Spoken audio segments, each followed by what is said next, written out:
Et ici, il va juste falloir que je paramètre pour le in-game browser source Phoenix Replay. Ça c'est bon, ça c'est bon. On va juste réinitialiser ici et on va être parti avec la phase d'exclusion.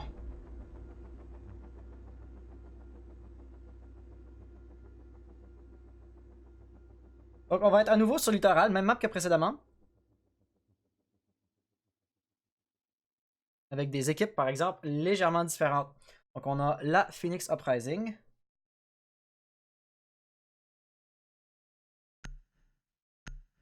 Vis-à-vis de la Replay eSport, la Replay qui était déjà là précédemment. Premier band va être Thermite, donc les bandes d'opérateurs qui semblent être assez semblables à ce qu'on avait précédemment.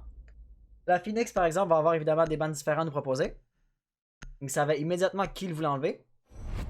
Et ça va être Montagne, band très intéressant ici sur Montagne. Voilà. Donc, la Phoenix qui sait immédiatement qu'ils veulent enlever. Est-ce qu'ils vont venir enlever Clash? Ce serait vraiment drôle s'ils enlevaient des boucliers à gauche et à droite. Non, pas tout à fait. Quoique, on pourrait peut-être même considérer Mira comme étant une espèce de bouclier, mais un bouclier de mur. Si on veut un peu étirer ou la pensée.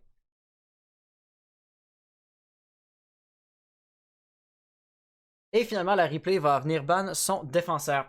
On a Kamikaze qui dit: Gilles Servant, je devais venir pour 15 h, mais je ne pouvais pas, je serai là pour la prochaine. T'inquiète pas, on organise une compétition toutes les fins de semaine. Quand tu seras disponible ou disposé, inquiète-toi pas que moi, je vais être présent. Finalement, Valkyrie va être le deuxième ban. Un ban assez intéressant et un peu intriguant, honnêtement.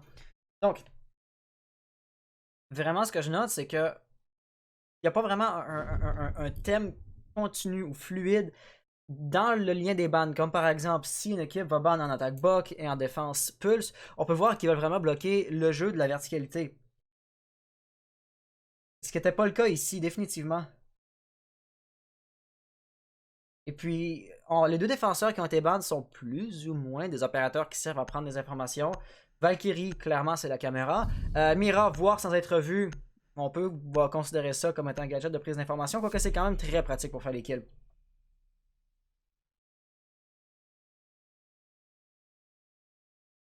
Et puis c'est là où je vais en venir quand je dis que je suis pas nécessairement certain de quel était comme le thème principal derrière le ban des opérateurs. Certainement, mon Thermite, ça sert à empêcher le mur derrière la chambre de se faire ouvrir quand on est dans le penthouse et dans le home cinéma. Mais tout de même, on va s'enligner pour une première défense.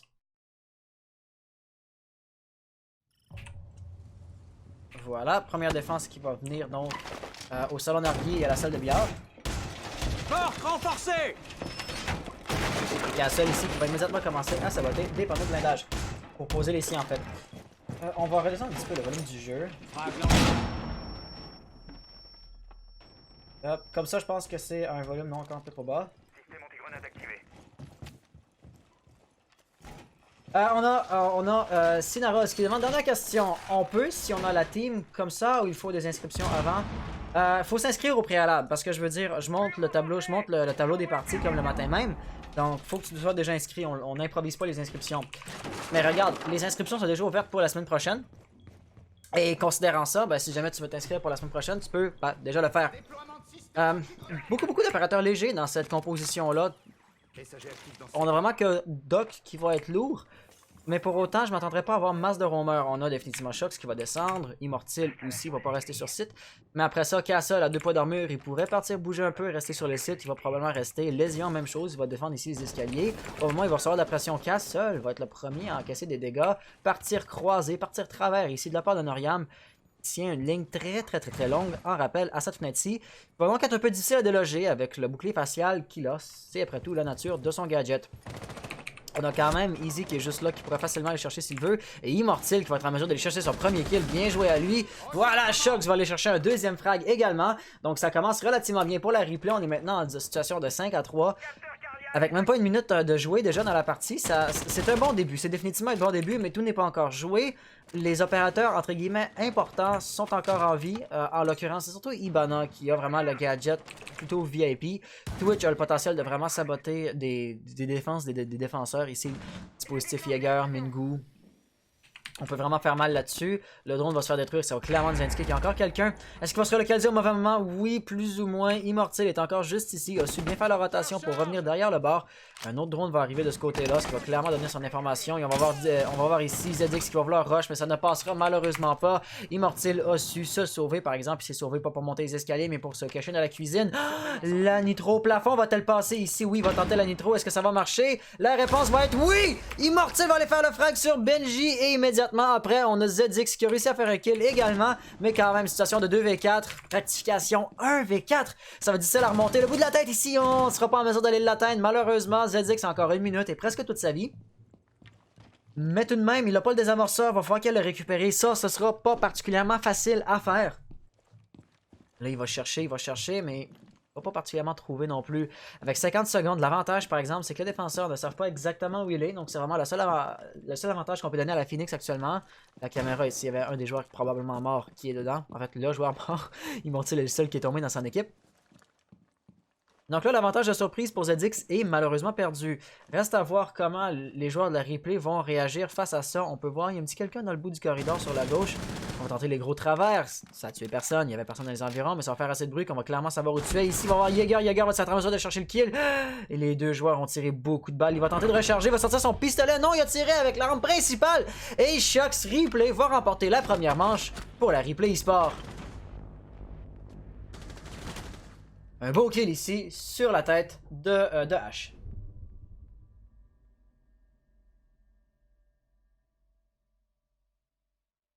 Donc on va embarquer avec les replays. J'en aurais raté encore une fois beaucoup de kills dans cette ronde-ci. Mais voici essentiellement ce que nous allons avoir. On a eu premièrement Shox qui était en mesure de bien intercepter l'adversaire qui voulait rentrer. La nitro de Immortal sur le plafond, ça c'était du solide. Il n'y a rien d'autre à dire face à ça. Ce qui lui aura permis d'aller chercher une deuxième kill pour son pointage. Et finalement ici Shox avec également un autre frag.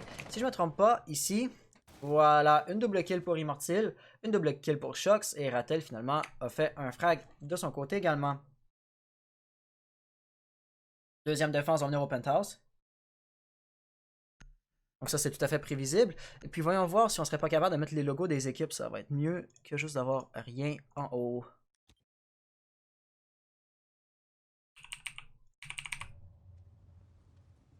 Et voilà. Yes, super. Ok, You Touch My Face, bonjour à toi, comment vas-tu? Au niveau de la composition ici, ça va être intéressant. On a deux opérateurs lourds, on a Echo et on a Maestro. Il faut faire... Une dernière question, est-ce qu'on peut voir la... Est-ce qu'on peut... Quand on a la team, on peut venir comme ça, il faut faire les inscriptions. Ouais, faut faire les inscriptions avant, mais les inscriptions pour la semaine prochaine sont déjà ouvertes. You Touch My Face, bonjour à toi. Et Toxic qui dit n'hésitez pas à rejoindre 34 sur Discord, sur Twitter pour être informé de toutes les actualités et vous abonner à la chaîne YouTube HansV4. Ouais, il fallait s'inscrire avant, mais tu sais, c'est surtout parce que, bah, tu sais, exemple ici, on est rendu en grande finale, puis je peux pas juste ajouter une équipe quand on est rendu en grande finale. Donc c'est surtout ça, mais je veux dire, si on voulait juste faire des petits scrims comme ça, il y aurait vraiment moyen de scrire n'importe qui, n'importe quand. Parce que c'est la nature comme pas très structurée de la chose qui donne une plus grande flexibilité en fait. Immortal ici est en train de tenter des petites sorties, des petits spawn kills. La question va être est-ce que ça va passer? Il entend la corde de rappel mais il arrive tout juste pas à la trouver. Voilà ici, maintenant, il a maintenant l'information. Il rate, il potato et Daddy va être capable d'aller chercher le kill. Immortal ici avec une grosse erreur. Vraiment très dommage. Noriam est en train de prendre des lignes à la fenêtre comme ça, mais il y avait essentiellement personne si on regarde. Vraiment, c'est surprenant de voir. Waouh, les défenseurs sont-ils tous à l'extérieur de l'objectif? Echo, lui, est en train de droner depuis où? Ça va être ma grande question. Ah, ok, dans le fond de l'objectif ici. Mais sinon, on va voir Yu qui n'est pas sur l'objectif, qui est d'ailleurs en train de recevoir de la pression de l'anti-roaming des attaquants ici de la part de la Phoenix Uprising. Et puis là, ça commence à être un petit peu statique. Évidemment, avec le petit travers qu'il a, la petite ligne croisée qu'il a, Yu aurait été en mesure de peut-être empêcher ces X-Caros-là de se faire ouvrir. Malheureusement, ça n'aura pas eu lieu. Donc on va pouvoir lancer le drone et continuer à prendre des informations au moment où H, elle, est encore et toujours en train de jouer l'anti-roaming. Par exemple, l'anti-roaming va clairement prendre les informations, voilà, sur la présence de Jaeger. Est-ce qu'on peut tenter le travers? Non, on va tout simplement lancer un autre drone. Au même moment, la pression s'en vient sur l'objectif. Faut pas oublier ni sous-estimer ça. On va tenter les travers, mais ça va être Benji qui va être en mesure d'aller chercher son premier kill. Les attaquants qui sont maintenant rentrés, Ibana pourrait juste commencer à les poser. On peut voir vraiment que la prise de possession de l'objectif est essentiellement parfaite. Ici, les attaquants ont un contrôle total sur B. On a vraiment juste Easy qui est en réelle position pour contester ça. Et puis, il sera pas en mesure d'empêcher la pose des amorceurs. Si ça se trouve, on va faire le frag ici sur Thatcher. Même pas, malheureusement pour lui. Et là, voilà, la pression c'est inversé, c'est maintenant aux défenseurs de faire une reprise totale de l'objectif. On a ici Jäger et les Roamers qui sont en train de revenir dans le dos, donc ça, c'est un certain potentiel. Malheureusement, ça n'aura pas passé. Yuyu qui va être en mesure de faire un kill, par exemple, rusher comme ça peut être très dangereux. Sur la droite, le flic ne passera pas. On va donc avoir ici Noriam qui va être en mesure d'aller chercher la -2. Très bien joué pour lui. Donc, on va avoir Yuyu 1v3 avec à peu près la moitié du temps restant pour contre-désamorcer. Le désamorceur, il est coincé, on sait exactement où il est. Il semble penser qu'il va se faire flanquer, qu'il va se faire encercler. Et là, ça commence à vraiment puer. Il ouvre une ligne, mais il la tient pas. Ça, c'était très dangereux. Quand même capable d'aller chercher un kill, mais il lui reste vraiment plus de vie. La prochaine balle qui va lui effleurer le lobe d'oreille va le tuer. Il ne sait pas de quel côté donner de la tête, il sait pas de quel côté prêter attention. Il va rentrer. C'est ainsi que Noriam va l'intercepter au pistolet. La Phoenix Uprising qui va donc remporter la deuxième manche. C'est maintenant une situation de 1-1. Les deux équipes qui sembleraient donc être à peu près au même niveau si le début de la partie devait être représentatif. Ce qu'on va voir par la suite.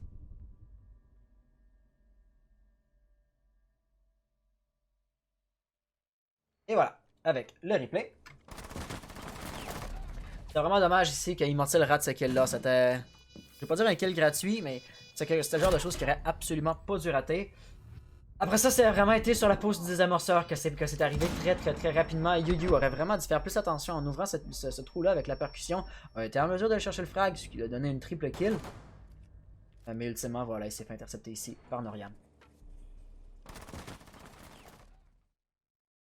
Un replay, oui, mais il fait plus partie de la team replay.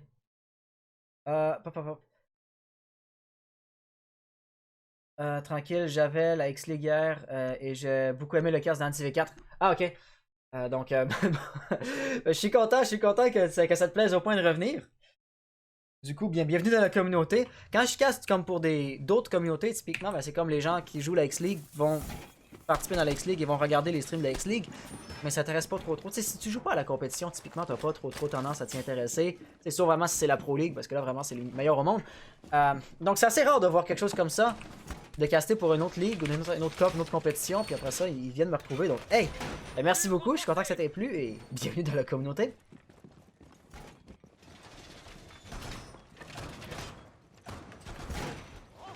À part de ça, je suis pas certain de comprendre le message.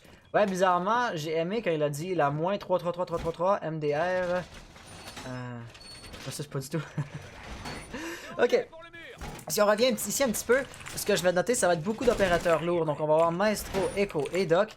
Et puis, vraiment, c'est pour réagir ou pour répliquer face à ce qu'on avait précédemment comme erreur au niveau de la défense. Il y avait beaucoup trop de roaming. Et puis, les défenseurs, la replay a perdu trop facilement le contrôle du site. Et c'est pourquoi, essentiellement, ben là, ça va leur prendre plus d'opérateurs lourds qui ne vont pas partir en roaming, qui vont rester sur l'objectif et qui vont tâcher de ne pas le perdre. Donc, le revers de la médaille, le contrepoids à cet argument-là, par exemple, ça va être qu'il va y avoir moins de joueurs en roaming. Donc, tu sais, s'il y a comme 2, peut-être même 3 joueurs qui devaient défendre, on va dire, la cuisine, l'anti-roaming va avoir beaucoup plus de difficultés à déloger 2 voire 3 joueurs. Alors qu'ici, Chucky va être seul, ce qui est quand même la nature du roamer. C'est pas anormal, mais quand même, ils sont moins nombreux à pouvoir comme demander de l'aide dans les cuisines ou à pouvoir demander de l'aide dans son argue ou quelque chose du genre. Noriam ici est déjà en train de prendre la ligne sur la fenêtre B, mais on peut voir qu'il n'y a absolument personne. Et si ça se trouve, en fait, Onzidix pourrait tout simplement juste rentrer sur l'objectif en courant avec un peu de fumigène.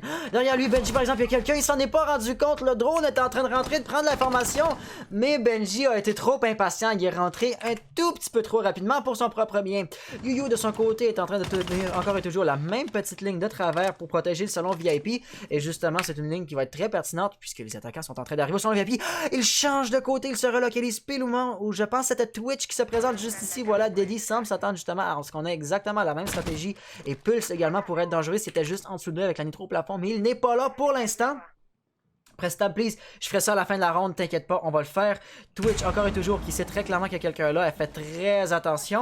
Et donc, Yuyu ici tient une ligne morte. Le mur a été ouvert, Mais puis, s'il y a quelqu'un qui est en posture pour intercepter ça, c'était lui, et il n'a rien fait pour intercepter ça. Donc, concrètement, la pression va arriver sur l'objectif avec de plus en plus d'insistance, avec de plus en plus de force, et là, ça va commencer à causer problème. Easy va être ici en train de tenir ses lignes. Le drone Yokai, j'ai l'impression qu'on n'a pas de drone Yokai sur l'autre BP, ce qui pourrait potentiellement être un problème.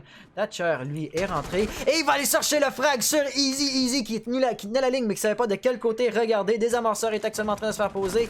Va-t-il être en mesure de chercher la -2? Non, ça va être Immortal qui va l'intercepter. Très bien joué, je serais curieux de voir est-ce que Yu va revenir en Romain.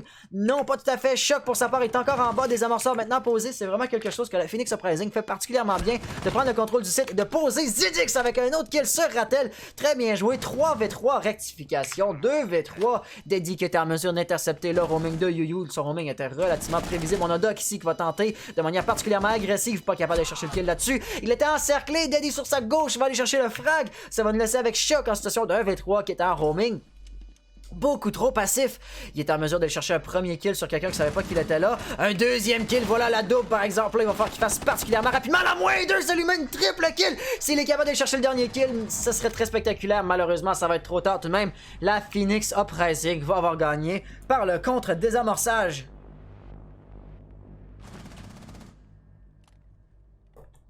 C'est vraiment rare qu'on gagne pour des questions de temps. Et du coup, quand ça arrive, c'est tout à fait spectaculaire. Donc, les replays ici, on en a plusieurs et ils sont beaux. Et directement après ça, oui, Kamikaze, je vais appuyer sur Tab, ne t'en fais pas. Donc, vraiment, on pouvait voir que la défense de la replay voulait justement pallier à l'erreur précédente. Il voulait s'assurer d'avoir un meilleur contrôle de l'objectif pour empêcher le désamorceur de se faire poser. C'est la raison pour laquelle justement ils ont voulu jouer beaucoup d'opérateurs lourds. On peut penser à Echo et à Maestro qui sont justement supposés avec leur gadget garder un contrôle sur l'objectif. Perdre le gadget puis après ça tenter de prendre des lignes avec pardon, j'ai des hockey avec leur canon, parce que je veux dire, la Evil Eye, si elle se fait détruire, au moins t'as pas perdu ta vie, puis dans un meilleur des cas, t'es capable d'enlever 30, 40, peut-être même 50 PV à ton adversaire, ce qui va faciliter la fusillade quand ça va être toi qui va y aller avec ton arme. Shox qui est en train de faire une solide retake de l'objectif, mais il s'est juste bloqué dans le bouclier déployable, puis ultimement il a manqué de temps. Donc oui, pour répondre à ta question, quels sont les scores? J'ai l'impression que c'est pour ça que tu voulais qu'on appuie sur Tab.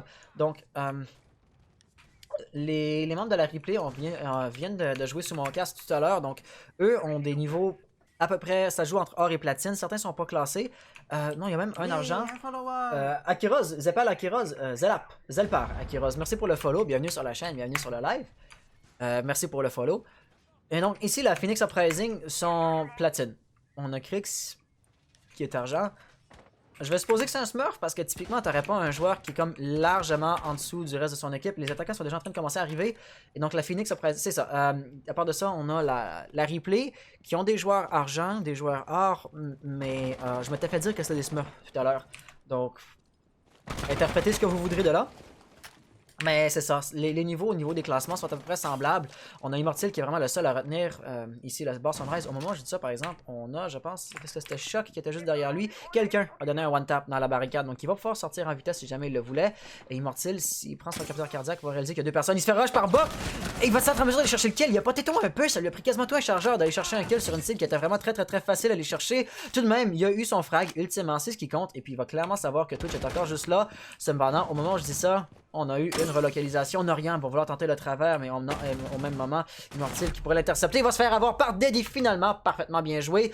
On a Shox de son côté qui est également capable d'aller faire un frag. Donc lui, un beau flanc dans le dos de Jackal. Jackal, un opérateur très important à fraguer pour l'anti-roaming.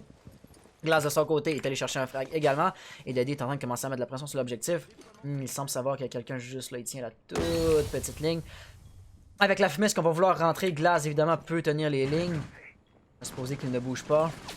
Mais non, il voit absolument rien malheureusement pour lui. Et on va avoir Twitch qui va vouloir venir en rappel ici. Rattel est capable de faire un beau kill. Est-ce que c'était sur glace? Oui, en plus. C'est très solide ici.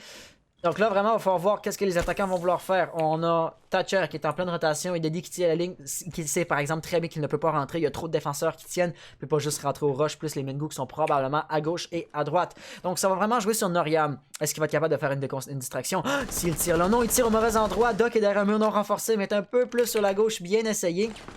Ça va quand même forcer Rattel à se relocaliser. On va tenter, mais ça va être Shox qui va aller chercher le kill. Rattel va donc... Deddy, pardon, va maintenant être en situation de 1v3. Il va recevoir de la pression, on va perdre la moitié de sa vie. Il lui reste 40 secondes au chrono. La bonne nouvelle, c'est que là, des amorceurs, pas besoin de faire une rotation pour aller récupérer. La mauvaise nouvelle, c'est qu'il se fait encercler. Pas dans la mesure où il y a des adversaires à sa gauche et à sa droite, mais dans la mesure où tous les points d'entrée potentiels dans le bâtiment ou dans l'objectif pour lui sont actuellement guettés. Et puis il n'y a pas moyen qu'il rentre ni d'un côté ni de l'autre côté. Il se fait tag par la caméra extérieure du bâtiment là-bas qui n'avait pas encore été détruite pour une raison ou pour une autre. Elle a été abattue cette fois-ci. Et là, avec 20 secondes, il ne peut plus vraiment se permettre grand-chose. Donc, c'est très clairement qu'il y a quelqu'un sur sa gauche. Et c'est très clairement que Doc est sur sa droite. Les Mingo qui vont causer problème. Et Rattel, ainsi, avec une bonne décale, est capable d'aller remporter la ronde pour la replay. Un jeu très solide. L'anti-roaming qui, au début, semblait avoir un succès modéré. Je veux dire, c'était à peu près une vie pour une vie. Les attaquants tuent un défenseur, les défenseurs tuent un attaquant. Mais ultimement, quand c'était le temps d'attaquer l'objectif, on avait justement le tir croisé entre Doc et Lésion qui était tout simplement parfait. Et il n'y avait rien à redire là-dessus.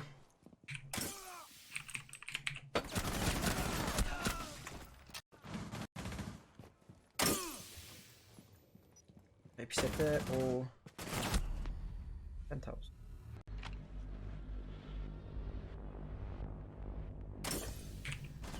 Hop. Ah, pas cet écran-là, pardon.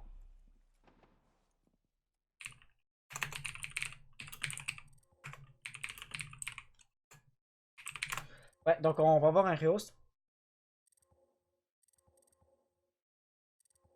On va voir un rehost, on va relancer ça. Pas au bureau, juste au menu.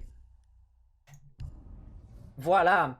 Wild qui dit plus mal joué de sa part, Pulse a mal joué, il n'a même pas utilisé son C4. Ouais, c'est ça. Donc on remonte il y a 2 rounds. Jouer le roaming, bien jouer le roaming, c'est vraiment difficile. C'est vraiment très difficile. Créer comme spectateur. Un message sur Discord aussi, est-ce que c'est important? Hop, ok, ça c'était d'ailleurs un Discord relativement important, je vais m'attarder là-dessus directement après. Donc oui, on va avoir Noriam, invitation envoyée, et dans la replay, on va avoir Yuyu, invitation envoyée. On jouait sur Littoral. Ici, les opérateurs qui avaient été ban avaient été Termite, avaient été Mira, avaient été Montagne, hop, et avaient été Valkyrie, voilà. Finalement, dans l'équipe, c'est bleu, ça, tout ça, c'est bon. Les noms personnalisés, l'équipe bleue, c'est Phoenix Uprising. Et puis, l'équipe orange, c'est la e-sport. Hein? Ils sont tous se connecter, super. Qui avait demandé le replay ici? C'est Rattel bouge d'équipe. la PXU. Sry. Merci. On attend le dernier, son jeu a juste crash, il s'est fermé et on sait pas pourquoi. Les options du match, donc et là ça fait erreur de connexion Uplay, il n'arrive plus à se connecter au jeu. la première manche à laquelle je Clairement jouais au sur PC. billard a été gagnée par l'équipe orange. Oh non, bah ça va prendre 6 ans ça. Ouais, mais c'est ça, moi ça fait Deuxième ça, des manche, fois il faut jouer en ce PC. c'était bleu, on est allé au Penthouse. Rappelez-vous de vos Troisième agents que manche, vous avez pris. Hein. Penthouse, encore une fois gagné par l'équipe bleue. Bah il faut reprendre les mêmes pour la manche. Mais on avait même pas pris les Mais bons on a agents. demandé le Riost avant le début de la manche, donc on n'y peut rien nous. Alors. On a demandé le Rios dans le chargement avant même qu'on commence à piquer nos agents. Ouais, non, je confirme. Vous pouvez prendre les opérateurs et les points de spawn que vous voulez. C'est vraiment juste le cas si la phase de préparation est commencée. Donc, vous pouvez prendre les opérateurs et les points de spawn que vous voulez. Parce que comme on avait demandé Riost, on n'a même pas choisi nos agents, ça nous a mis des agents aléatoires. Donc ça aurait été dommage qu'on se tape les mêmes agents. Quoi.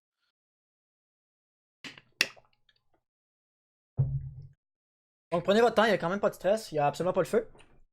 Il arrive, nos problèmes. On va quand même, par curiosité, en profiter pour aller regarder ce que ça dit de l'autre côté. Hop, 720p source, super bonne qualité vidéo. Hop, comme ça.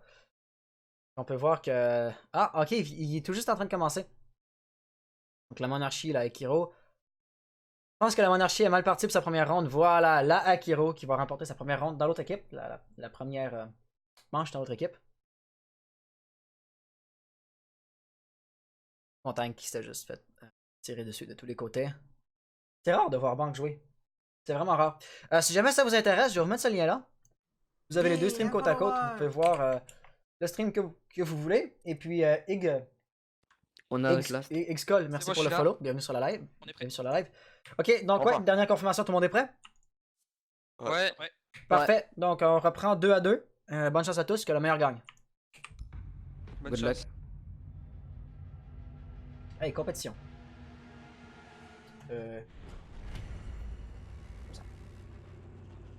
Voilà.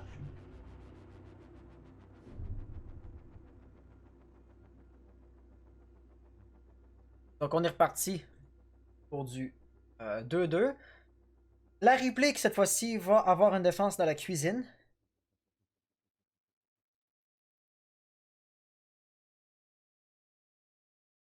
Oui, le chat est relativement calme, donc ça c'est assez agréable dans la mesure où j'ai pas trop de réponses à donner ou pas trop d'attention à donner au chat parce que caster puis gérer comme les replays, tout ça, ça prend quand même une certaine quantité de mon temps et de mon énergie mentale. Donc, une défense à la cuisine, ça va être la nouveauté pour la 5e manche. Donc, le changement de rôle approche quand même. Il reste 2 manches avant le changement de rôle. Et puis, précédemment, on n'est pas allé une seule fois au bar bleu et au bar sunrise. Et puis, si la partie précédente devait être représentative, puisque c'est encore à nouveau la replay qui défend, on ne devrait pas y aller une seule fois. Peut-être que les membres de la Phoenix Uprising vont nous montrer qu'eux aiment bien ça défendre cet emplacement-là, mais typiquement, c'est pas particulièrement facile. Bar sunrise. Donc, on peut vraiment comprendre pourquoi ils veulent pas.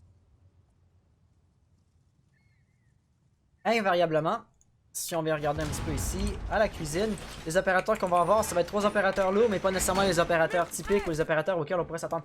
Oh! Le son du jeu est beaucoup trop fort. Ça doit m'enterrer depuis le début. Alors, vous me direz si c'est mieux comme ça. Vraiment désolé pour ça.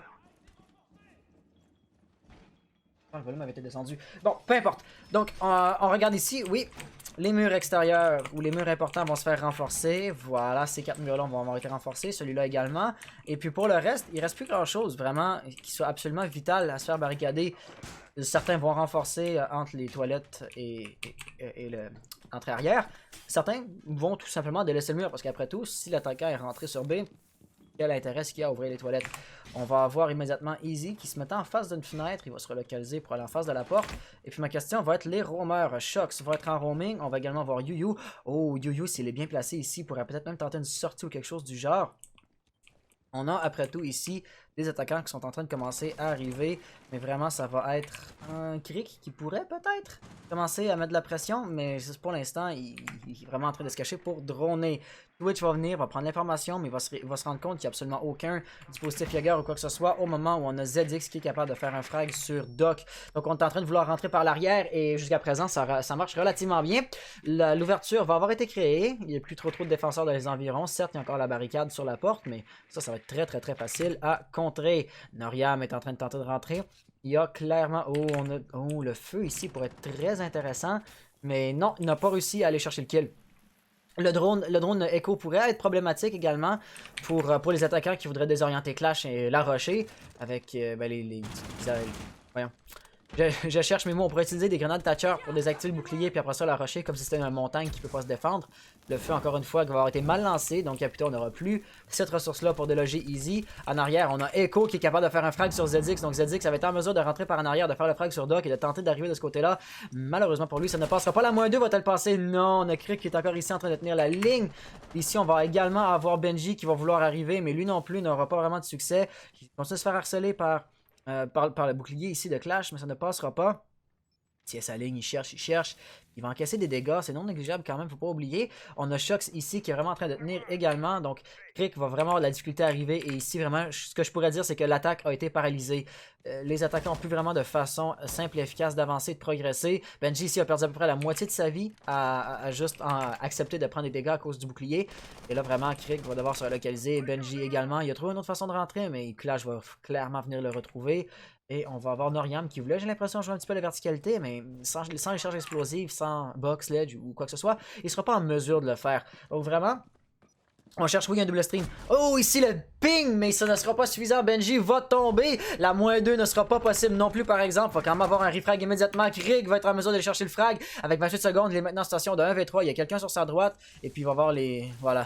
Il y a juste ça ici. Le bouclier en face de lui, c'était fini. Yuyu, par exemple, n'avait jamais été repéré. C'est ainsi qu'il y avait eu un kill relativement facile pour la killcam finale.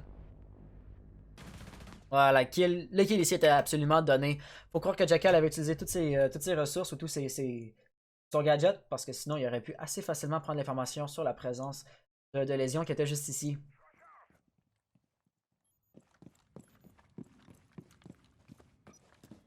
Ouais, donc Cassel, c'est ça, le double stream, c'est de l'autre côté, c'est la petite finale. Ici, c'est la grande finale essentiellement.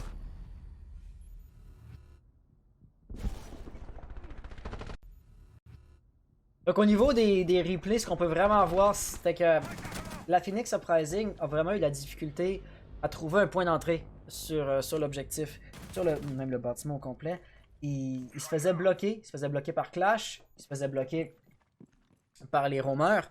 Et puis très rapidement, tout momentum a été perdu. L'assaut, je vais pas dire que s'est effondré, mais ils ont vraiment ralenti la cadence. Et puis, on aura vu vraiment ce que ça aura donné. Après ça, il n'y avait plus vraiment moyen d'avoir un assaut décisif, d'avoir un avantage de la surprise. Juste d'avoir du momentum. Et puis quand le château de cartes s'effondre, c'est fini, essentiellement. C'est fini d'avance rendu là. Comment on a le double stream? Tu cliques, il y a ça, je vais te le remettre.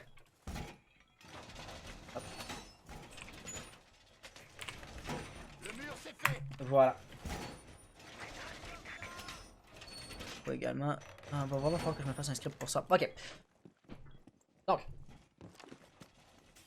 Vraiment, qu'est-ce que je peux regarder ici au niveau de la composition? Premièrement, une petite surprise, on va être au bar Sunrise. C'est quelque chose qui est quand même relativement rare.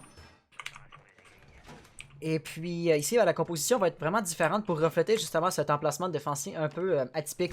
Premièrement, aucun opérateur lourd, beaucoup de roaming. En fait, on peut voir, il y a vraiment que Rattel et puis Easy qui va aller rester sur l'objectif. Est-ce que Yuyu est également sur site? Yuyu également va être en défense par proxy. Pas vraiment en roaming rendu là, mais définitivement pas sur l'objet non plus.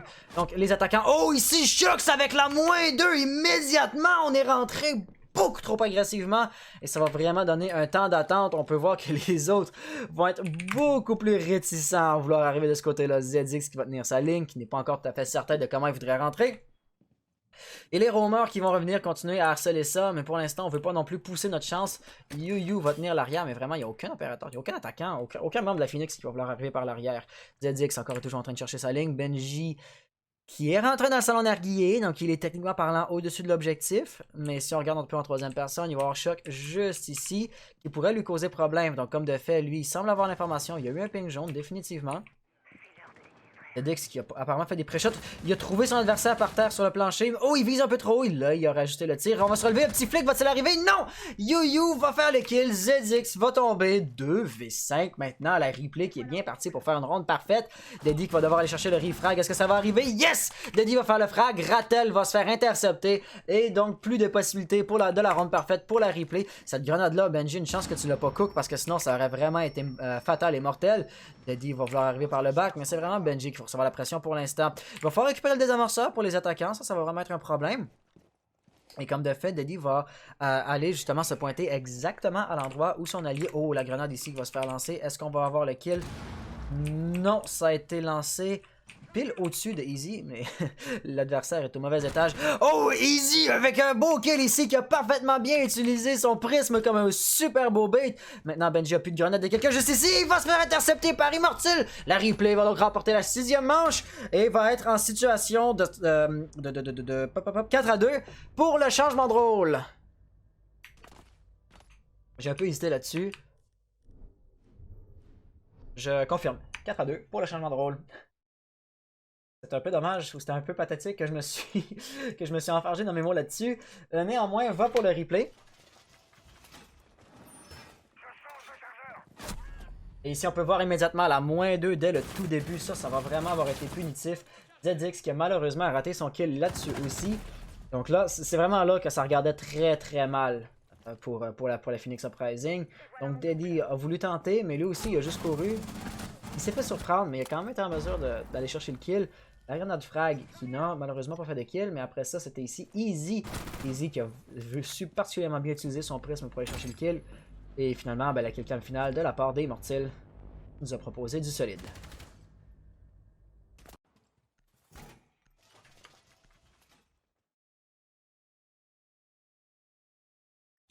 Et voilà. Ok. Donc il y a Sol qui a trouvé le lien, ça c'est bon. Donc pour la 7e manche, c'est maintenant la Phoenix Uprising qui va défendre. Eux vont immédiatement aller billard. Et au niveau de la composition, eh bien, on va noter que Mira était ban, donc on ne pouvait pas vraiment la voir dans cette compo-là. Et on va remplacer essentiellement par Echo, qui lui aussi peut voir sans être vu. Et puis, ben, sa façon d'inhaler la plante, c'est pas de menacer de mort l'adversaire, mais juste de désorienter au Drone Yokai. Et puis, vraiment, au niveau de la composition, je note des opérateurs légers, Bandit et Jagger, mais pas le genre d'opérateur qu'on s'attendrait à voir partir en roaming. Ça va être des opérateurs qui vont... des opérateurs qui peuvent partir en roaming, mais qui vont vraiment juste utiliser leurs 3 points de vitesse pour le faire. Oh, les 5 attaquants, si je me trompe pas, on spawn de ce côté-là. Donc, s'il va y avoir une tentative de spawn kill de la part de Krix, il est face à une fenêtre, et je sais pas qu'est-ce qu'il attend, il tient définitivement pas la ligne de quelqu'un qui attend comme qu'un attaquant monte les escaliers. Va-t-il vouloir arracher la fenêtre? Parce que si oui, il y aurait la possibilité de faire du sale, ou de se faire intercepter dès le début. Mais ça n'aura pas lieu. On va immédiatement voir Yu qui va monter un rappel sur le toit ici. Ratel. Donc vraiment, les attaquants, on spawn tous au même endroit. Mais sont en train d'encercler le bâtiment pour tous rentrer chacun de leur côté. Puis mettre la pression sur l'objectif de différents côtés à la fois. Easy va être juste ici avec Yu qui va mettre de la pression également. La question va être, est-ce qu'il y a quelqu'un dans la cuisine? Et la réponse c'est non. On a Noriam juste là. Krix ici. Et après ça, on a quelqu'un dans les escaliers. Ça veut dire ZX. Donc on peut vraiment voir que les défenseurs sont bien éparpillés de différents endroits pour vraiment avoir des tirs croisés. Pour vraiment être en mesure de bloquer l'avancée des attaquants, comme par exemple ici, si Jackal veut trop aller chercher le frag, il pourrait se faire avoir, mais finalement non, ça va être Krix qui va tomber au bal d'Immortil, qui a été un petit peu trop agressif pour son propre bien, et là on a encore et toujours Norian qui est ping au Jackal, il va devoir se relocaliser, c'est ici que ça pourrait être particulièrement dangereux, Immortil avec le double kill jusqu'à présent, il commence très très fort sa ronde, les défenseurs restants sont sur l'objectif ou en proxy, oh, ici la tête qui aurait particulièrement bien pu passer, on avait IQ qui voulait tenter le one tap, mais ça n'a vraiment pas passé. Ça aurait été très très beau si ça devait être le cas par exemple. Daddy ici va tenir encore une très petite ligne. Et puis ça va être Immortil qui va vouloir monter ou Easy. Je n'en suis pas certain. L'un et l'autre regardent les escaliers mais ne se semblent pas non plus parfaitement à l'aise de juste vouloir rusher. Yu va probablement venir en rappel. Puis s'il prend des bons tirs croisés, il y aurait peut-être même moyen qu'il fasse du sale sur Doc. Mais pour l'instant vraiment c'est une question de tenir la ligne puis de chercher comment on va vouloir attaquer. Ils sont pas vraiment certains, ils sont en train de prendre un moment d'arrêt, un moment pour respirer et pour repenser à leur stratégie ici. La tête aurait pu passer, malheureusement ce sera pas le cas. On va voir ZX qui va se retourner, qui va réagir face à ça. IQ qui va continuer à tenter. Mais là vraiment ce qui va être intéressant c'était Yu qui est juste ici. S'il veut rentrer de manière très agressive, il pourrait peut-être juste faire la surprise sur Doc. Il va tenter et puis là ça va clairement attirer l'attention de Doc, mais non, il va continuer à vouloir mettre de la pression, et c'est ici qu'on va avoir Easy qui va tomber à ses balles.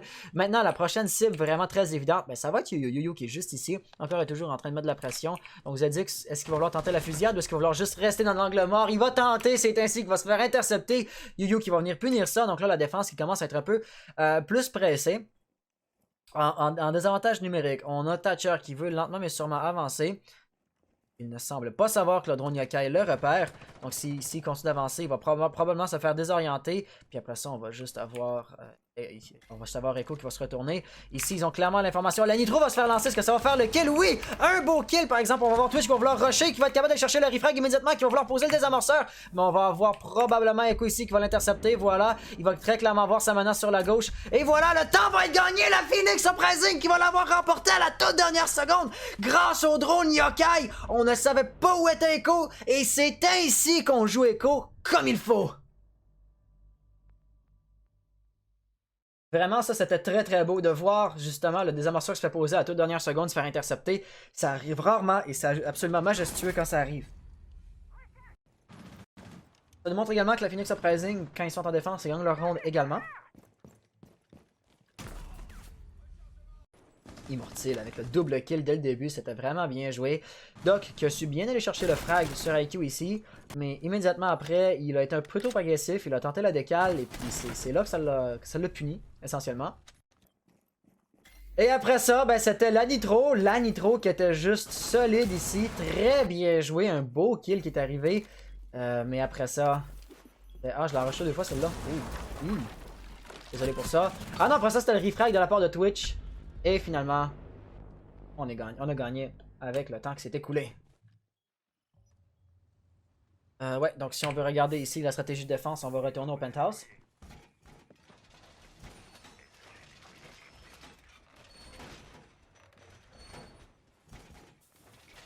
Et puis au niveau de la stratégie, ben, on va avoir des opérateurs lourds, mais que 2.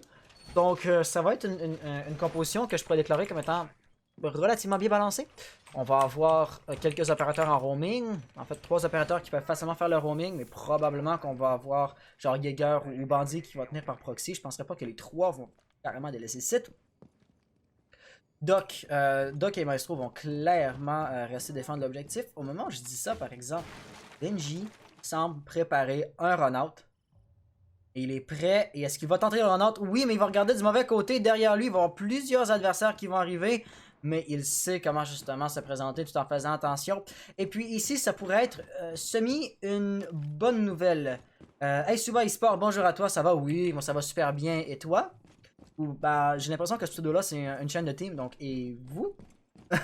Et vous en tant que tous les membres de l'organisation. Mais ouais, voilà, ici, Doc a tenté un run-out. Et puis très clairement, ça va être des pieds très faciles à taguer pour Jackal. Par exemple, si Mortil veut tag les pieds de Doc, il va juste savoir qu'on a Benji qui est retourné sur l'objectif. Et ça va donc être des pieds plus ou moins inutiles à scanner lorsqu'on parle d'anti-roaming. Donc, point de vue tactique, c'était une mauvaise utilisation de son gadget. On a Shock ici qui est en train de commencer à rentrer, mais qui sait très clairement qu'il y a quelqu'un dans son dos. Ce quelqu'un-là, ça va probablement être Jaeger. Voilà, Jaeger qui va vraiment les empêcher d'avancer plus que ça. Et puis Laivela également qui cause problème. Laivela est rendu assez facile à saboter avec Twitch. Immortil finalement qui est en mesure de chercher le frag sur Noriam, l'anti-roaming, donc qui fait très bien son travail jusqu'à présent. On a Krix qui lui, malgré son point de vitesse, va rester sur l'objectif. Ça va vraiment le laisser avec Dix en roaming. Et puis ici on peut voir vraiment qu'il est capable de ninja, qui est capable de sauver de toutes ces balles-là finalement pour se faire abattre par Rattel. Mais on a également Immortil qui va se faire avoir par Benji. Donc ici, chaque équipe va avoir perdu un joueur. Situation de 3v4. Deddy, pour sa part, vient de tirer quelques balles, est en train de recharger, puis on peut vraiment voir qu'il est en train de bloquer la ligne du home cinéma. Le dispositif Jaeger qui va bloquer ça, mais il reste vraiment qu'une seule charge dans le dispositif. Rix qui va tenir la pression de ce côté-là, et puis les murs qui sont encore intacts côté Ibana, ce qui fait en sorte que les 3 défenseurs ont vraiment collectivement que 2 lignes à tenir, et ça, plus la trappe si quelqu'un voulait l'agresser, pour l'instant par exemple c'est pas le cas. Et ça fait donc en sorte que si ça se joue aux fusillades, puis si les défenseurs font juste tenir des bonnes lignes, la Phoenix Uprising ici aurait une réelle chance de l'emporter. Par exemple, rien n'est encore joué, il reste 50 secondes, les attaquants ont encore le temps de droner, de se relocaliser, de penser un peu à leur point de match. Et puis ici, voilà, un kill va probablement arriver finalement. Non, Bandit avec le Banditrix qui est capable de le faire. Est-ce qu'on va vouloir détruire le... Ouh, il le voit tout juste pas. Et c'est Deddy qui va être capable d'aller chercher un beau kill ici. La -2 va être possible, il va tenter les travers, il va tenter, mais non, ça passera pas. Il lui reste 50 balles et il va se rendre vulnérable, le recharger comme ça finalement. Non, il va changer d'idée. Et ici, la pression va très rapidement arriver sur Krix. Je pense que c'est Thatcher qui est juste ici. Il cherche à rentrer, mais il n'y arrive pas. Il sait clairement que Doc est sur sa gauche. Je pense pas qu'il a l'information sur Krix. Krix qui va continuer à faire les Banditrix. Donc ça va être très très bien joué. Et ce Banditrix-là va possiblement même signer la mort de l'assaut ici. Ils n'ont pas été en mesure d'ouvrir le mur arrière. Il va falloir qu'ils arrivent de côté de ligne qui sont parfaitement bien tenus. Par exemple, ici, on a Benji. Non, il s'est en train de se relocaliser. Deddy n'était plus au même endroit. Beau kill. Un triple kill pour Deddy qui va se faire intercepter immédiatement après. Par exemple, avec 4 secondes restantes, c'est Rattel qui va tomber à la toute fin. Benji va aller chercher le kill final. Et c'est ainsi que la Phoenix Uprising va remporter sa 2e manche de défense. Voilà, vraiment le Banditrix était central à cette défense-ci, puisque plus d'une fois Ibana a tenté d'ouvrir, plus d'une fois ça a échoué. 3 fois en fait si je me trompe pas. Et concrètement, ce que ça a eu comme conséquence, ça a vraiment forcé les attaquants à passer par les portes principales, les portes d'entrée qui étaient vraiment très prévisibles et par lesquelles on pouvait très facilement les attendre. Puis après ça, les défenseurs tenaient des lignes et c'est ainsi que ça a été intercepté.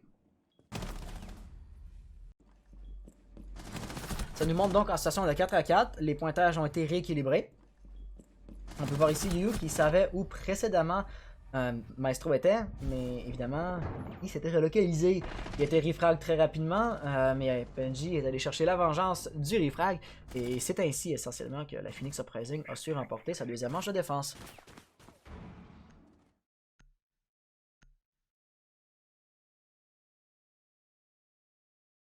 Donc on va retourner à la cuisine. Évidemment, la défense ayant remporté 2 manches d'affilée, il va falloir qu'ils choisissent d'autres emplacements. Et puis, ils allaient quand même pas choisir le salon narguilé. Pas le salon narguilé, ils allaient quand même pas choisir Bar Bleu. C'est pourquoi ils vont se retourner ici dans l'entrée de service et dans la cuisine. On a cette fois-ci une incroyablement grande quantité d'opérateurs lourds. 4 des 5 joueurs de la défense de la Phoenix Uprising sont à 3 points d'armure. Et puis, on peut comprendre pourquoi ils font ça. Ils avaient vraiment été embarrassés par Clash précédemment. Et on a vraiment 3 opérateurs qui ont comme objectif juste de jouer le temps. Deddy, j'ai pas vraiment besoin d'expliquer comment la Evil Eye peut ralentir une attaque. Le drone Yokai, on a vu une ronde qui a été gagnée par Yokai précédemment. Noryam déploie son bouclier puis il reste là. Puis ça peut très très bien passer. Le danger par exemple, c'est que des grenades frag dans la composition. Ratel a la frag dans son inventaire. Et donc, si jamais on devait décider d'utiliser ces grenades-là au bon endroit, au bon moment, ça pourrait relativement facilement déloger Noryam. Rien n'est encore joué également. Il y a Benji qui joue Jaeger. Donc ça aussi, ça pourrait bloquer la façon de contrer le bouclier de Clash. Par exemple, Noryam ici est en train de jongler un petit peu entre les lignes alors que la pression est clairement en train d'arriver de ce côté-là. Ça va plus être Echo qui va tenter des fusillades face à face et qui va prendre un certain risque. On a également, je pense, Benji juste ici. Est-ce que le plafond a été ouvert? Ça va être une question très intéressante parce que si oui, il peut vraiment causer des problèmes. La réponse va être non. Donc ici, il est vraiment juste en train de retenir si on avait Buck qui va venir jouer la verticalité. Zindox, salut à toi, comment vas-tu? Et là, on peut vraiment voir la pression qui est en train d'arriver. Je pense pas que Noryam soit en mesure de détruire le drone de Twitch avec son gadget. Deddy qui va tenir la ligne. Oh, ici, tente les travers. Milou aussi va recevoir des balles. Aucune balle ne l'a atteint, mais ça va quand même très clairement indiquer que sa position a été repérée. Il y a tout juste une minute qui a été jouée à date jusqu'à présent et tous les joueurs sont encore en vie. Donc, ça donne vraiment des dynamiques très intéressantes quand la ronde tarde. Et ici, on a Benji qui va commencer à tarder. Oh, les travers, il a parfaitement bien tiré. Il a atteint son adversaire, mais il n'a pas été en mesure de le mettre à terre. C'est Buck, surtout si Buck devait tomber. Le meilleur gadget pour désorienter, pour se débarrasser de Clash, devrait être perdu. Il y a peut-être Ying aussi qui peut vraiment causer des problèmes, mais là, ça va être de l'anti-roaming qui va embarquer. Et ici, Benji va se replier. Easy de son côté, qui est capable de faire un kill sur l'objectif, va faire le frag sur Deddy, sur Maestro. Donc ça, si on voulait poser le désamorceur et jouer l'objectif, ça pourrait être très pertinent. Benji pour l'instant est en train de recevoir de la pression, mais pas trop. On va le droner et ça va être immortel. Oh, il attend juste de recevoir un ping. Benji va se retourner. Il va être capable de chercher le kill. Très bien joué ici. C'était du solide. On a quelqu'un rappelle. Est-ce qu'il va se faire avoir? Benji va encaisser une grosse quantité de dégâts. Après tout, il est derrière des murs non renforcés, des murs tout à fait destructibles. Il va encore tenir la ligne. Est-ce qu'il va réussir à atteindre la tête? Non, malheureusement. Et c'est plusieurs travers ici qui vont vraiment le forcer à se replier aussi loin que possible. Le drone sur sa gauche qui va juste le ping. Non, le drone a été détruit. Donc les travers finalement vont passer. C'est Yu qui va aller chercher le frag. Et ça va donc libérer la possibilité à Buck de jouer le top. Et voilà, Ratel qui est capable d'aller faire un frag sur Krix. Les défenseurs qui ont donc maintenant un solide désavantage numérique. Noryam qui est quand même capable d'empêcher quelqu'un de rentrer de ce côté-là. Et on va voir Zedix qui va se retourner également pour retenir la ligne. Mais en même temps, si les deux sont en train de gâter à partir de ce côté-là, oh, si on veut lancer une charge Candela, ce serait le moment idéal. Buck qui met de la pression également à partir du top. Ça force vraiment les défenseurs de se replier de plus en plus loin. Ici, est-ce qu'on va... Oui, Ying va tomber. Il a quand même lancé sa charge Candela. Donc il va falloir fuir. Les deux défenseurs, par exemple, ont encore la pleine possession de leurs moyens. Ils sont pas flashés du tout. Ils vont encore très bien. Et ils peuvent continuer à tenir des lignes. Donc ici, on va avoir Noryam qui retient sa ligne. De son côté, Zedix est capable d'aller faire un autre kill. On va push un peu. Par exemple, ici, le cut qui pourrait vraiment être la fin. Finalement, non, Noryam encore toute sa vie. On va sortir le pistolet. Et ça va passer. Il va faire un très beau kill. Au moment où je vais changer de perspective, Zedix également fait le frag sur Yo-Yo. La Phoenix Uprising qui est en situation de 2v4. Ils ont réussi à remonter ça. Ils ont fait le clutch. Ils ont perdu aucun joueur au travers de ça. Donc, à la fin de la ronde, en comptant les nombres de joueurs en vie, c'est une situation de 2-0. Très bien joué là-dessus. Va pour le replay. Le premier replay qu'on a était très intéressant. C'était juste Benji qui s'est retourné quand Zofia a juste donné un coup de crosse dans le mur. Ça, c'était vraiment une bêtise. Elle aurait vraiment dû utiliser ses KS-79 pour ouvrir le mur. Les travers, par exemple, éventuellement, qui étaient tout simplement impossibles à éviter. Il y avait juste trop de gens qui donnaient l'information. Et après ça, Buck qui joue le plafond. Il a très bien joué. Puis après ça, lentement mais sûrement, l'assaut était venu sur l'objectif. Mais Zedix a su parfaitement bien gérer ça. Ça a été particulièrement bien joué. C'est ici essentiellement qu'on aurait eu. Voilà, un beau kill de Noryam. Suivi d'un beau kill de Zedix.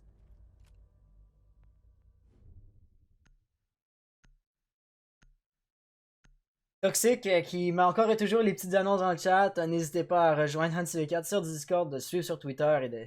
Bon. Tu fais absolument tout, Toxic, c'est vraiment super apprécié. Et on va retourner pour la 10e manche dans la salle de billard. Donc, la méthode lourde, la compo vraiment axée sur l'objectif, aura relativement bien fonctionné. Le début était peut-être un peu plus chambranlant. c'était une situation de 2v4, donc l'anti-roaming qui a réussi à aller chercher les kills en début de ronde pour la Phoenix Uprising. Pour la replay, pardon.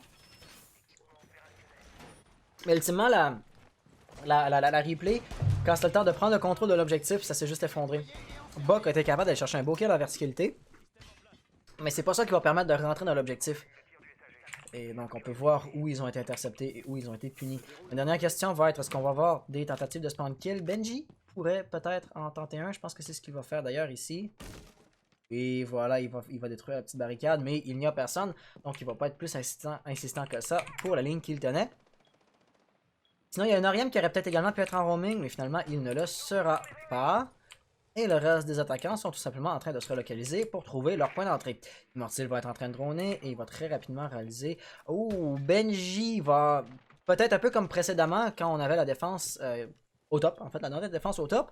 Ben, donc il avait tenté une sortie, ça avait fait des pas très faciles à taguer pour Immortil, puis Immortil l'a tagué pour rien, il avait gaspillé son gadget, Doc qui est sur l'objectif, c'est pas très pertinent pour permettre justement d'aller chercher les roamers.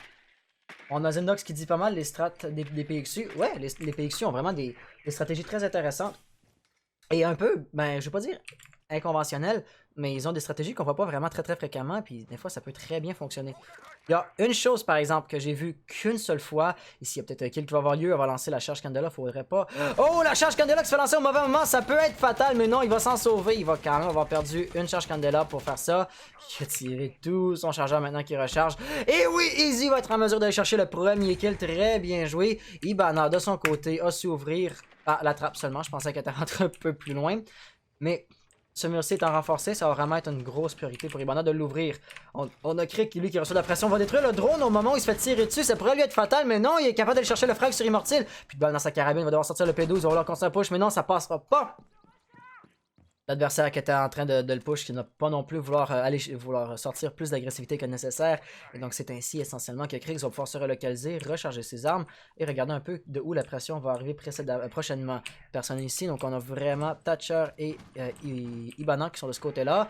Easy va aller faire un deuxième kill, donc ça va être une double pour lui si je ne m'abuse. Là, on va aller avoir une situation de 3v3 avec 50 secondes restantes au chrono.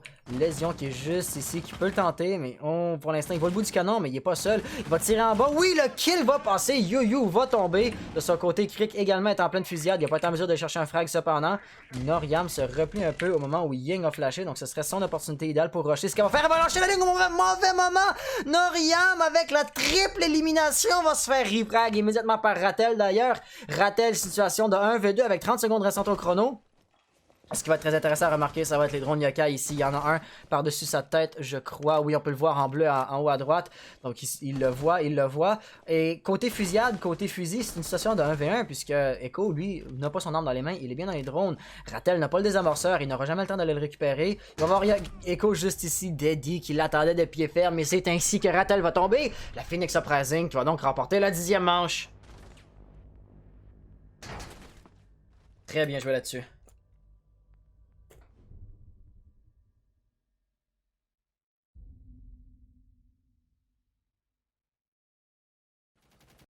Va pour le replay.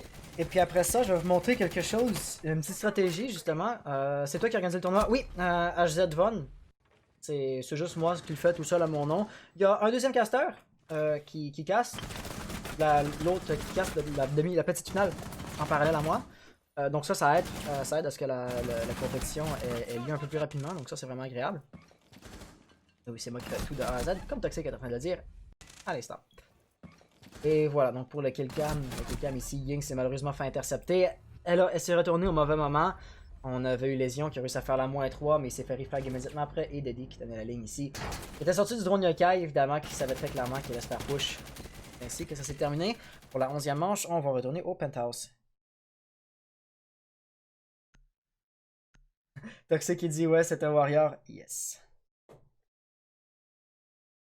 Ok, donc là justement c'est parfait. Avec le timing, avec les replays, tout ça. Une chose que j'ai vue une seule fois, justement, on disait sont cool les stratégies de la PXU.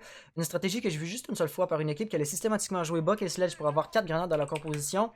Vous voyez la trappe à drone ici, vous la connaissez bien. Si elle descend, elle amène aux escaliers ici. Et bien, petit conseil, si jamais il y a un défenseur qui tient les escaliers puis qui est vraiment difficile à déloger, faites rouler une grenade dans la trappe à drone. Ça va tomber pile sur Cool Vibes, puis ça va être un kill très difficile à éviter. Donc, c'est ça, c'est une stratégie que j'ai vue juste une fois, puis je vois ça, mais je me dis, mais c'est du pur génie.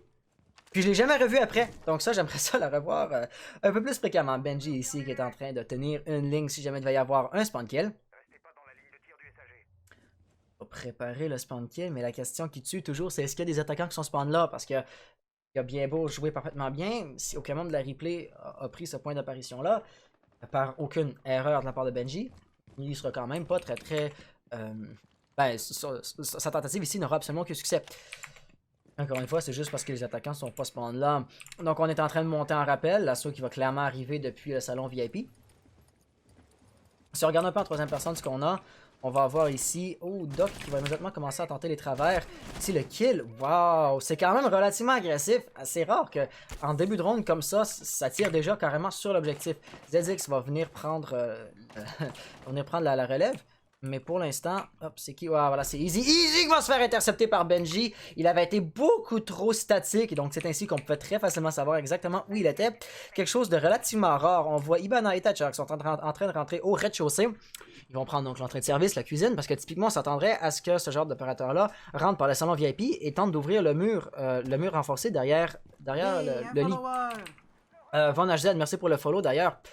On avait ici Yuyu qui va vouloir tenter de déloger le roamer, ou par exemple, est-ce qu'ils ont l'information sur Noriam? Noriam ne semble pas avoir parfaitement bien l'information sur ses adversaires parce que définitivement, il ne regarde pas dans la bonne direction et ça pourrait juste permettre un rush à Yuyu assez facile. Le truc par exemple, c'est qu'il ne semble absolument pas avoir l'information sur sa présence. Donc Noriam ici, s'il se retournait, bon, il n'est pas en position pour voir le bout du canon pour avoir comme un préavis de la présence. Par exemple ici, clairement, l'information a transité, on peut voir ici les gros travers qui vont se faire tenter. Mais ultimement, ils sont assez statiques et assez passifs l'un et l'autre. Donc ils peuvent se déconcentrer l'un et l'autre, évidemment. Donc Ibana va donner toute son attention sur Bandit et vice versa. Chaque replay qui est capable d'aller chercher le kill d'ailleurs. Et essentiellement, ni l'un ni l'autre ne vont contribuer à leurs équipes s'ils sont juste en duel l'un et l'autre. Donc ici, ben, c'est bien, essentiellement pour la replay, que Jaeger soit mort parce que ça permet de débloquer Yuyu qui va pouvoir progresser vers l'objectif. Encore une fois, Ibana, son gadget est quand même un peu VIP. Parce qu'il va falloir qu'elle ouvre le mur renforcé en arrière. Il y a du bandit à la composition, c'est pourquoi Shox ici ferait bien justement de venir détruire l'électricité qui serait hypothétiquement derrière ce mur-ci. Mais au moment où on regarde ça, il n'y en a pas. Krix est encore ici présent pour vouloir tenter de faire le Banditrix. Donc ça peut être vraiment très problématique. On va tenter les gros travers, mais ça ne passera pas. Doc qui est un petit peu plus... Ben, en fait, il est vraiment très mobile, donc on peut pas vraiment faire des pré-shots comme ça, très prévisibles. Et il n'y aura pas encore de Ibana qui vont être lancés. Voilà, on va le tirer là. Et est-ce que, ouais, Krix va revenir immédiatement, il ne savait pas de quel côté le placer. Et c'est ici que ça risque d'être... Oh non, il l'a raté! C'est ainsi que ça va s'ouvrir. Et donc, le Banditrix va s'avérer être un échec. Daddy qui reçoit clairement de la pression de ce côté-là. Il va prendre ses volailles au mauvais moment. Avec 22 secondes restantes au chrono, un kill de chaque joueur. On a Yuyu qui a su faire un premier frag, je pense... Non, quand je lis la kill feed... Non, mais il y avait un des défenseurs qui est mort, par exemple. Krix, voilà, qui est allé chercher un deuxième frag. Et c'est ainsi essentiellement apparemment que nous allons avoir une victoire de la Phoenix Uprising.